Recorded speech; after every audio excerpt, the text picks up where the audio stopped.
of course, they are the stars because you cannot afford to lose these people. But at some point in time, if some star is becoming monster, you have to show him his way, and we should be able to such kind of stars within 8 hours or within 24 hours. There are sliders. A slider just shows up at work and goes through the motions. These are employees who were once good performers but have hit a wall for some reason or another, ranging from a middle life crisis to a job-related disappointment. There are this kind of people in the organization who will always think that something which is happening in the company is not good and not being looked after, and that's why their performance go down. Or they may also have their personal reasons. Wife is not treating well, he has got some land issues, some problem with his house. There are many things. Even job-related disappointment. Like I give an example of 20% and 23% increment. So he is disappointed. So these sliders, you need to tackle them very well. Not allow them to slide their performance. You have to constantly talk to them, constantly mentor them. They need to be re-energized either with jobs or training. You have to train and retain them always, or change their job. There are disruptors in the organization, and this is what these categories have been developed by Mr. Jack Welch, with his great experience in meeting. You must have read that book. Disruptors. These are the individuals who cause trouble for support. Usually these people have good performance. That's their cover. A company that manages people well takes disruptors head on. There are people in the organization always will talk against the organization. They will never talk good about the organization. They will never talk good about their boss. They will never talk good about their colleagues. They will always disrupting others' work. But they themselves are good performers. अपना काम complete करके दूसरों को disturb करके घूमेंगे. That they are very typical kind of people. You have to manage these people well. Also, they are important people. They are good performers. They are completing their jobs. They are completing their assignments given to them. Again, with the training and with mentoring, you have to tackle these people. Establish trust with candor, transparency and credit. That is the most important in any company. You have to be transparent with your employees. You have to demonstrate yourself, the credentials. Create effective mechanisms, money, recognition and training to motivate and retain. Differentiation rewards those members of the team who deserve it. Fight gravity and instead of taking the middle 70% for granted, treat them like the heart and soul of the organization. There is a curve in the organization. You have best 20%, you have middle 70% and the lowest performers another 20% in the organization. So your middle chunk, which is big chunk of 70%, you have to really treat them well. They are the backbones of your industry. Though they may not be good performers, super performers, but they are very important key people in your organization. So these key people we need to really look after them. Design an organization chart to be as flat as possible with blindingly clear reporting relationships and responsibilities. First or parent type see the hidden hierarchies. There are hidden hierarchies in the minds of the people, always in any organization.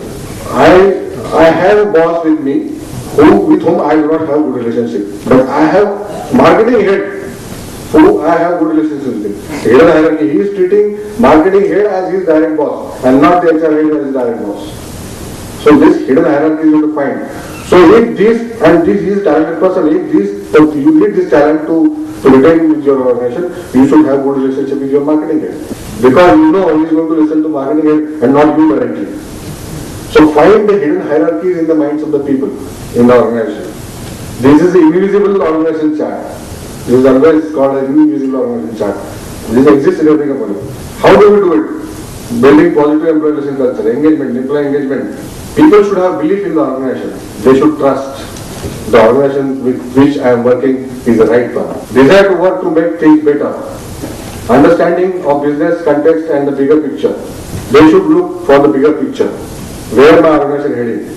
What are my organization's goals and mission and vision? Where am I going to be after 5 years? Whether this organization will grow, really. That's called trust and make things better. Understanding business context and the bigger picture. Willingness to go the extra mile. The people should have desire to go extra mile without expecting any compensation from the company, any favors from the company. If some job is given to any person not related to his own job, he should be willing to do it, and that is the engagement part. He is engaged with the company. He is not only satisfied. Satisfaction is something different than engagement. Respect towards and helpful to colleagues. The people have around in the organization have respect with each other. They are helpful to the colleagues. Keeping up to date with developments in the field. These all form the part of employee engagement. It consists of satisfaction and commitment. Satisfaction with respect to work role, facilities provided, relationship with peers, superiors, I explained you, and subordinates. Commitment of employee to organization's growth to specific work responsibility and commitment on part of management. All these three things consist of the engagement. There are different factors in the employee engagement. Trust. You have to create trust among the people. Whatever you talk, you should be able to demonstrate. You should walk your talk. Nature of the job. What kind of job people are doing. Whether there is systematic job rotation plan in place. Because people get bored with same kind of job years together. You have to have job with frequent job rotations in your company. Growth and development opportunities. Do people have growth opportunities in the company? Do they have the opportunities to rise in their own field? Or maybe in some different areas of the organization. Relationship with peers, superiors, subordinates. What kind of relationships they have with subordinates, with superiors? Whether subordinate likes his boss. There are good bosses available around in terms of their work, in terms of their performance, but they are very bad bosses in terms of the employees, the subordinates. And many, it's a saying in the organization, people leave bosses and not the organization. Many times, people leave bosses. Even the organization is fantastic, but if your boss is bad, he is not treating you well, he is not giving you headroom, he is not allowing you to give suggestions, people will leave him very soon. Organization productivity is measured not in terms of employee satisfaction but by employee engagement. Employees are said to be engaged when they show a positive attitude towards the organization and express a commitment to remain with the organization. Organizations that believe in building positive employee relations focus on performance-driven culture. Again I said, there can't be 100% performance-driven culture. Daring statement, but this is the statement which I am making. Not possible, because ultimately performance is done by the human beings, and there is an element of subjectivity in each one of us mind. But still, we have to try as far as possible, we have to go close to performance-driven culture. Reward the good people, punish those non-performers. Continuous reinforcement of people-focused policies. We should have people-focused policies always in terms of HR. If you ask my friend Ravindra, you will find rarely the companies where other departments talk good about HR. They will always talk bad about HR. My HR is not good, they are not having good policies, they are having more procedures, stringent procedures. I am not allowed to do this, I am not allowed to do that. What kind of HR we have, what kind of HR boss we have. But still, HR should think of employees. Even if employees are saying like this, you have to think about employees, because employees are there, that's why HR is there. So continuous reinforcement of people-focused policies, meaningful metrics.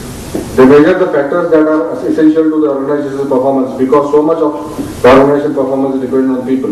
You have good machines, lot of money, deep pockets, everything is there, but if the people are not good, the organization can go down. Organization performance, it ultimately leads to high level of trust, pride, satisfaction, success, and believe it or not, fun. If organization is not performing, there is no fun. People will not stick to the organization. They will leave. So organization should perform, always grow year on year. If there is 1 year there is no growth, you will find lot many people leaving the jobs. Provide variety. Tedious, repetitive tasks can cause burnout of boredom over time. If the job requires repetitive tasks, look for ways to introduce a variety by rotating duties, areas of responsibility, delivery of service, etc. Job rotation, which I said. To have frequent, systematic job rotation in place. Maybe every 3 years or every 5 years you change the job of a person. Maybe in the same department. Today is handling recruitment, tomorrow we ask him to handle performance management. Next time ask him to handle training and development. So the repetition is not there.